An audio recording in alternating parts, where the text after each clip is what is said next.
Boa noite, estamos começando mais um Jogo do Poder pela Rede CNT de televisão, Canal 7, e hoje estamos recebendo o advogado Alexandre Melati, que é coordenador da Comissão de Direito Eleitoral da OAB de Londrina. Doutor, qual é o trabalho desenvolvido pela Comissão de Direito Eleitoral? Boa noite. Boa noite, Rafael, boa noite a todos. A comissão, como em todas as outras da OAB, né, elas são temáticas para discutir os temas relacionados à área. Né? Então a comissão nossa de direito eleitoral, ela faz o quê? Ela fez um simpósio, né, no mês de junho para discutir o tema direito eleitoral, né? E além disso, ela participa das discussões junto à diretoria da ordem, da OAB, da subseção, quando o tema afeta a área. Né? Então, quando é necessário um parecer, por exemplo, em relação ao eleitoral, quem dá esse parecer é a comissão pertinente. Né? Assim como se fosse civil, seria a comissão de direito civil. Então, além disso, também se reúne a cada 15 dias, né, para discutir as eleições, nesse caso, deste ano, né, ou se não discutir temas afetos ao direito eleitoral. Né? Então, a comissão ela tem esse foco de discutir, de promover o debate em relação à área e de participar junto à subseção dos temas, de pareceres e outras ações do tema. Doutor, as eleições mudaram. Né? Assim, nós não temos mais financiamento de empresas, né? O tempo de campanha diminuiu, a propaganda eleitoral está mais restrita. Como é que o senhor avalia essas mudanças? Olha, já passamos a metade da campanha, né? Estamos no final já da eleição. E o que nós vemos é muita dificuldade dos candidatos, dificuldade dos partidos, a começar pelo financiamento. Né? Essa mudança de financiamento, de proibir a empresa doar para a campanha, aconteceu que a pessoa física é difícil ela doar. Né? Não tem uma cultura no Brasil de doação de pessoa física, igual é fora do país, por exemplo. Né? Então, como arrecadar? O que temos visto nessa eleição é o autofinanciamento. Muitos candidatos com dinheiro, né, se autofinanciando, enquanto aqueles que não têm dinheiro, dependendo de partido de apoio do prefeito ou da coligação. Né? Então é preocupante isso, porque a legislação buscou criar uma igualdade, né, evitando que empresas financiassem candidatos e não outros, e ao mesmo tempo criou uma desigualdade, porque aquela pessoa rica com dinheiro, com posses, ela consegue investir na campanha, enquanto o outro, aquele comunitário, aquele líder comunitário, aquela pessoa do bairro, não consegue. Né? Ao mesmo tempo, também, por ter reduzido o custo e o tempo de campanha, também voltou aquela campanha da sola de sapato, né? A campanha do vereador, do prefeito, ir até o eleitor mesmo. Corpo a corpo. Corpo a corpo, panfletar na casa, conversar. Então isso também possibilita um pouquinho, né, que aquela pessoa que não tem dinheiro, não tem muito exposição midiática, consiga atingir o eleitor de forma, vamos dizer, na raça mesmo, né? Isso é muito também importante, mas tem esses dois lados da moeda. Na sua visão, essas novas regras atendem a necessidade de uma eleição aqui no Brasil ou precisa melhorar para que aconteça uma eleição melhor? Olha, Rafael, na minha opinião, as eleições brasileiras elas são muito mal vistas, né? As pessoas elas criminalizam a política e criminalizam a eleição, sendo que é na eleição que você escolhe o futuro da sua cidade, do seu país, do seu estado, né? Então o brasileiro devia ter um sentimento de aceitar a eleição, de participar da eleição, né? Como é fora do país. E também para conhecer o candidato. Quem conhece alguém em 45 dias? Né? Então me preocupou muito essa questão, porque aquelas pessoas que já têm um nome formado, já é conhecido, consegue largar na frente e em pouco tempo de campanha é difícil reverter muitas vezes. Né? Então, na minha opinião, a campanha a pré-campanha no caso, devia começar um ano antes, 6 meses antes, né? Para a pessoa realmente ser exposta, com debates, né? Para o eleitor chegar no dia da eleição e falar, eu conheço esse candidato, eu vou votar nele com consciência e convicção. Ou seja, a participação da comunidade ainda está muito aquém do desejado. Sim, com certeza, ainda mais nos tempos de hoje, né? Com Lava Jato, com impeachment, né?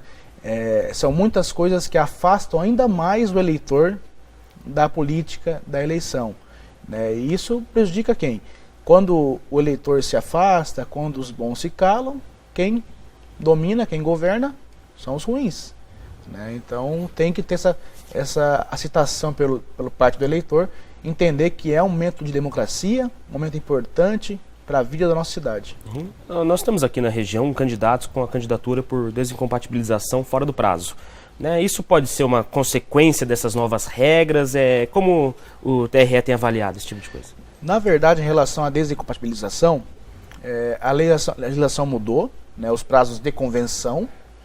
Antes a convenção acontecia antes da pessoa ter que se sair do cargo, né, se afastar do cargo, se licenciar no caso. E nesse ano não, nesse ano as convenções foram para o final de julho, até começo de agosto, né, e a desincompatibilização tinha que acontecer quando? Em 1º de julho, até 1º de julho, 2 de julho, desculpa. Então o que aconteceu? As pessoas, elas saíam antes de serem candidatas, de serem escolhidas em convenção. Então, houve essa dúvida, né? Eu saio ou não saio, né? E, infelizmente, quem não saiu até 2 de julho, né, realmente não pode ser candidato, porque não desincompatibilizou, logo vai ter o seu registro indeferido pela Justiça. Doutor, as empresas ainda não podem fazer as doações, né, para candidatos, e a campanha é financiada por doações que nem de pessoas físicas, como o senhor tinha comentado. Essa nova regra pode diminuir o Caixa 2? Ou aumentar, né? Ou aumentar. Porque é verdade que nós não temos visto na rua muita campanha, aquelas campanhas grandes, aquelas campanhas com cabos eleitorais, com bandeiras, né, lotando a avenida. Realmente não temos visto isso. Né? É um indicativo que a legislação está sendo cumprida, pelo menos pela grande maioria, certo? Mas o Caixa 2 eu acho difícil evitar. Né? É uma coisa que é prática no Brasil há muito tempo, né? Não tem dono nem partido que é exclusivo dele ou daquele, né? É uma coisa que existe realmente. E o Gilmar Mendes, que é presidente do TSE hoje, o Tribunal Superior, já disse que essas eleições serão as eleições do Caixa 2. Né? Não tendo uma empresa para doar, que era a forma mais fácil de se financiar a campanha eleitoral. E é óbvio que a empresa não financia, a empresa investe. Né? Por isso que houve essa discussão toda. Mas, além disso, o Caixa 2 vem do quê? A pessoa não tem renda declarada, por exemplo, para doar para o candidato. A pessoa doa para o Caixa 2. Né? Então tem despesas, tem gastos que quase nunca entram na prestação de contas. E isso que tem que ser mudado, isso tem que ser fiscalizado pelo Ministério Público em especial. Né? O promotor, por exemplo, ele pode ficar de olho na campanha de rua dos candidatos, pode ficar de olho, por exemplo, na movimentação, no material de campanha, na tiragem, no CNPJ da empresa, quem fez o material, e comparar com a prestação de contas, que é ali que você vai ver inconsistências, é ali que você vai ver erros que podem ser entendidos como Caixa 2, possivelmente. Né? É óbvio que não é só o Ministério Público, né? A OAB também contribui com isso, tendo o nosso comitê 9840, temos e-mail para denúncia. Então o eleitor também tem que se fiscalizar, tem que ver o que o candidato está fazendo. Voltamos já com o Jogo do Poder.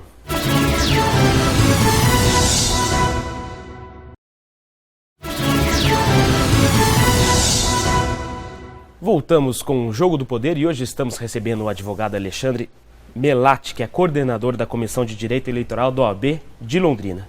Doutor, nós estávamos falando aqui de Caixa 2 no primeiro bloco e vamos continuar com essa fiscalização. Né? A tecnologia a favor do cidadão hoje, a OAB está disponibilizando o aplicativo para celular, onde o cidadão pode fazer a denúncia de Caixa 2 por celular mesmo. Exato. Essa é mais uma ferramenta para o cidadão atuar em frente à sociedade, não é mesmo? Exato.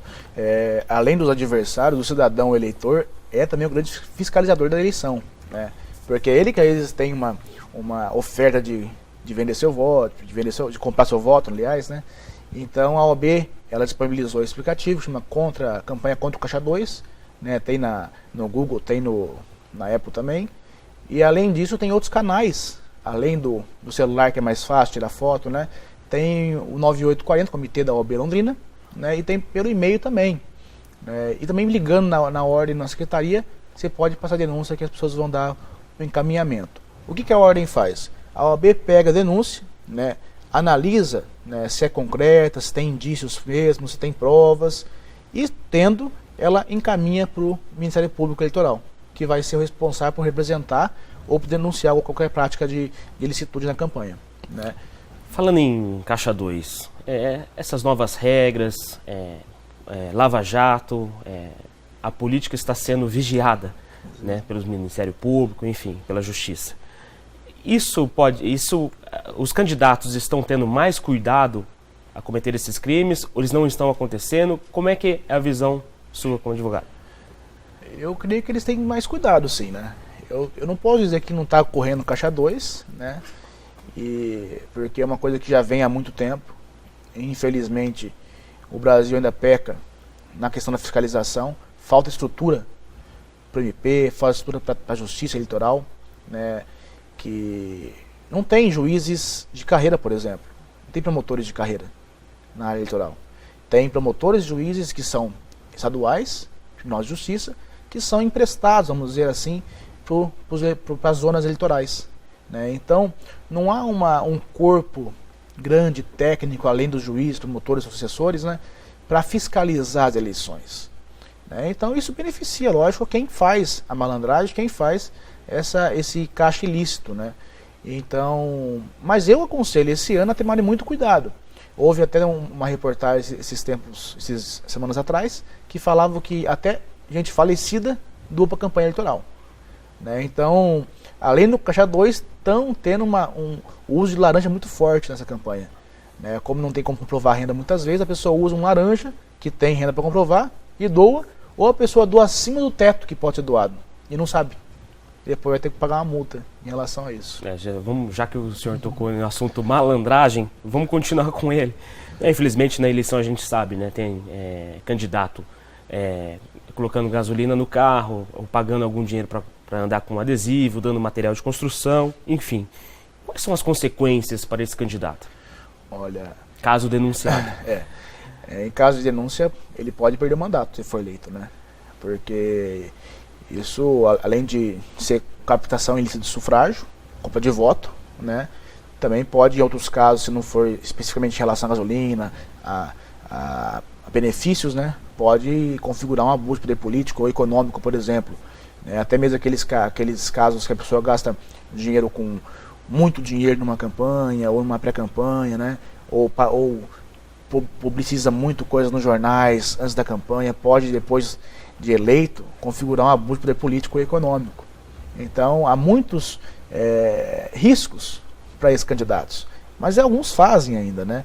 Porque cabe ao eleitor, cabe ao adversário, ao Ministério Público, fiscalizar, para realmente ser punido, né? Como quando que a gente viu algum caso aqui em Londrina, aqui na região, de compra de voto que foi denunciado e foi comprovado e foi condenado?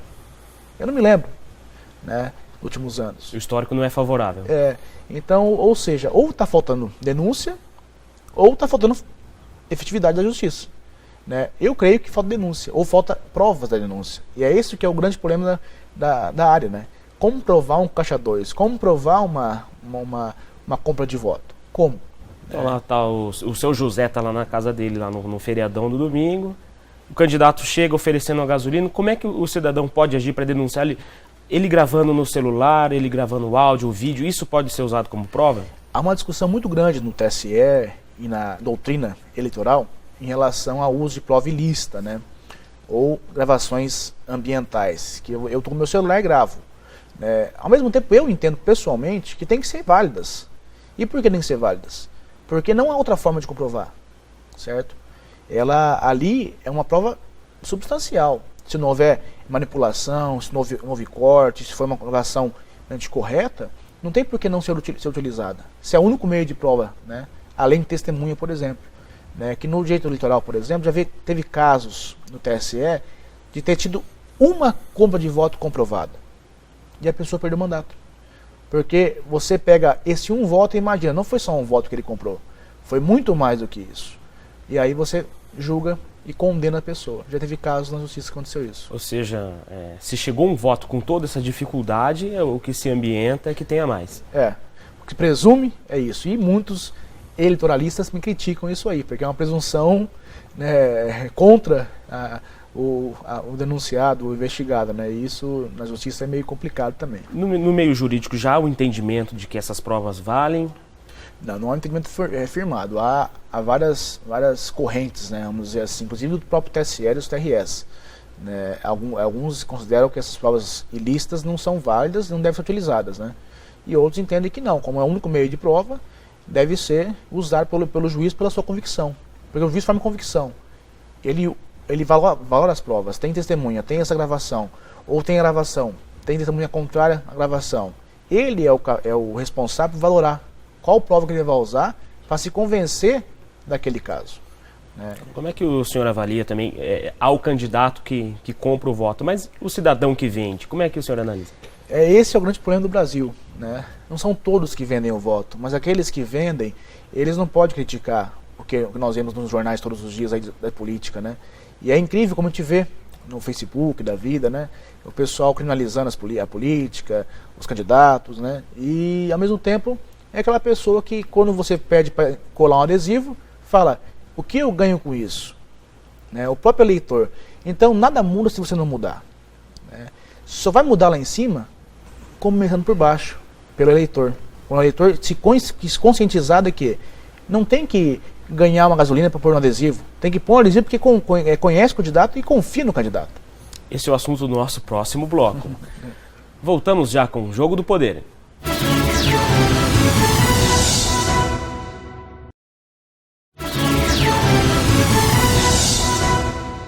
Voltamos com o Jogo do Poder e hoje estamos recebendo o advogado Alexandre Melatti, que é coordenador da Comissão de Direito Eleitoral da OAB de Londrina. Doutor, nós temos que a eleição acontece de 2 em 2 anos, mas é preciso aprofundar o debate. Qual a importância do desenvolvimento da advocacia eleitoral? É fundamental, eu diria, né? Nessas eleições mesmo, aqueles que não têm uma assessoria jurídica competente ou que seja especializado na área, acaba sofrendo algumas sanções. É um material que está errado, é um tamanho de material que está equivocado, né? O CNPJ que não tem. Exatamente. Além disso, por exemplo, aqueles cartazes nas casas, né? Só pode adesivo ou papel, né? Então a pessoa faz de PVC, por exemplo, está errado. E banner não pode. Banner não pode. Pode ser multado, né? Então você tem que ter esse amparo técnico, né? Além do contador na prestação de contas, ter o advogado também. Tanto que o próprio TSE reconheceu isso ao determinar que deve ser constituir advogado para a prestação de contas, né? Não é o advogado acompanhar a prestação de contas em si, deve fazê-lo, porque é importante, mas é atuar na parte judicial da prestação de contas. Quando você apresenta para a justiça as contas, tem que ter no processo um advogado constituído, né? Então foi uma valorização da advocacia dessa área e acho importante, né? Acho que falta as escolas, as universidades, as faculdades terem essa matéria na grade, né? Darem aula de direito eleitoral. Porque é uma área que está crescendo muito, é uma área que tem poucos advogados, né? São poucos advogados no Paraná, são poucos advogados no Brasil, comparado a outras áreas, lógico, né?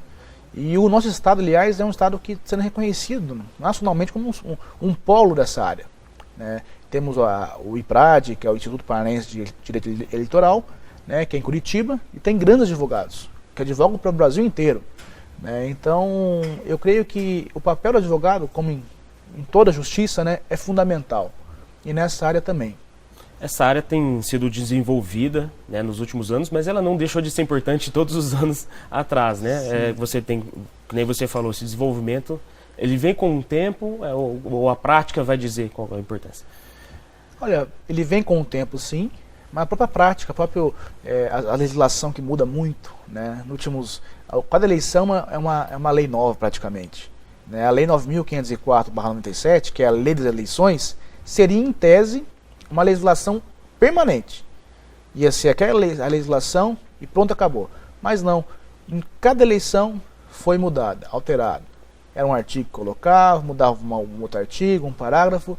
Quer dizer, Brasília, o Congresso, modificava a legislação, geralmente nas eleições municipais, para ser um laboratório, ser um teste, né? Vamos testar, deu certo, a gente aplica para nós. Não deu certo, a gente cancela, né? Igual essa última mini reforma que teve ano passado, né? Então, acaba sendo necessário muito ter um advogado, né? Acompanhando a sua campanha eleitoral, acompanhando a sua pré-campanha, acompanhando o seu partido político, o seu diretório, por conta disso, né? A legislação ela muda muito e o TSE também. O TSE tem assuntos, temas, que ele teve 3 decisões no mesmo ano, diferentes, Então, por isso a importância cada vez maior do advogado dessa área. O senhor que é coordenador da comissão, tem acompanhado a eleição de perto. O candidato não tem dinheiro, menos tempo. Nós víamos ali no calçador de Londrina, que era um verdadeiro corredor polonês de candidato. Hoje nós não temos. O candidato está esperando o final da eleição ou ele está lá batendo palma na casa pedindo voto? Tem aqueles que estão indo na casa das pessoas, né, com amigos, voluntários, familiares, e tem aqueles que realmente estão esperando os últimos 10 dias, os últimos 5 dias, esperam aquele último tiro para investir, para contratar pessoas, né, para colocar o bonde na rua, vamos dizer assim. Então, o que também é de se esperar, uma campanha tão curta dessa aí, com uma coisa, com TV tão curta, 10 minutos de programa de TV só. Por mais que o eleitor adorou isso, né? Adorou ser 10 minutos, não ser meia hora. Né? Mas isso aí também acaba prejudicando se conhecer o candidato e votar, né? Porque a campanha ela existe para isso, para você convencer o eleitor a votar em você. Né? Então, se você não tem campanha, ou campanha silenciosa, atípica, como que vai conhecer você, né?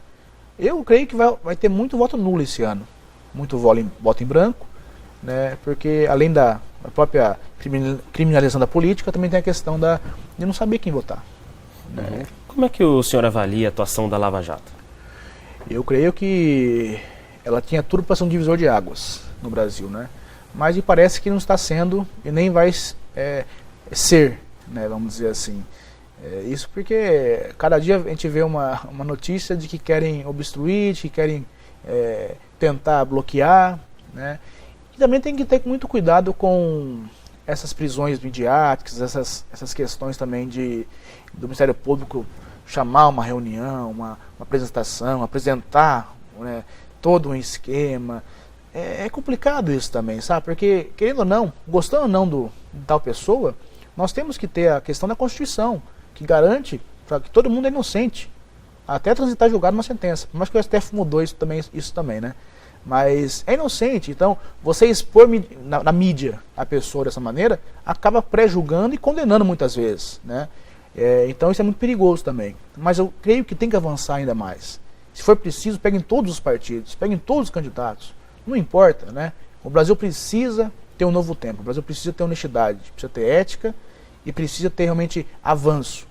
Parar com essa questão do famoso coronelismo, né? De votar o voto de cabresto, como tinha antigamente. Então, é preciso uma lava-jato para lavar de vez o Brasil, mas séria e com apoio de todo mundo, né? O senhor comentou sobre essas ações midiáticas, né? Isso é um fenômeno que aconteceu nos últimos anos. Como é que o senhor avalia esse processo? Olha, aqui em Londrina a gente tem um pouco de experiência nisso, né? Porque já tivemos 2 prefeitos caçados, né? Só isso. Um prefeito preso, né? Aliás, 2 presos, porque um foi preso e caçado e outro foi preso quando assumiu a prefeitura. Então, nesses casos também houve uma exposição midiática por parte dos promotores, né? E a imprensa, lógico, vai cobrir. Então, também não é uma coisa nova. É uma coisa que realmente é utilizada pelo Ministério Público, né? Com todo respeito a eles, que a advocacia muitas vezes discorda, porque expõe muito a pessoa. Depois pode ser absolvida e a exposição ficou. Né? Às vezes a pessoa já acha que a pessoa é corrupta, ela é ladrão, né? E depois é absolvida no processo. Doutor, para nós finalizarmos o programa, que eu já agradeço a participação do senhor, então fica o recado para as próximas eleições. A gente tem que desenvolver essa advocacia eleitoral, se formatar ou melhorar essas novas regras para que o cidadão tenha uma melhor opção, um melhor condicionamento de uma eleição, não é? Sim, com certeza. E eu não tenho dúvidas que vai mudar essas regras novamente, né? Porque essas eleições está nos mostrando, né, que é atípica e bem estranha, vamos dizer assim. Então o deputado, o senador não vai querer fazer uma campanha sem dinheiro, uma campanha de sola de sapato, porque uma campanha nacional ou estadual é muito mais custosa e não tem como você estar em todos os lugares. Doutor, nós agradecemos a sua presença. E eu agradeço, Rafael. Muito obrigado. Na próxima semana voltamos com o Jogo do Poder, com mais papos interessantes como esse. Muito obrigado pelo carinho de audiência. Uma ótima semana. Até lá.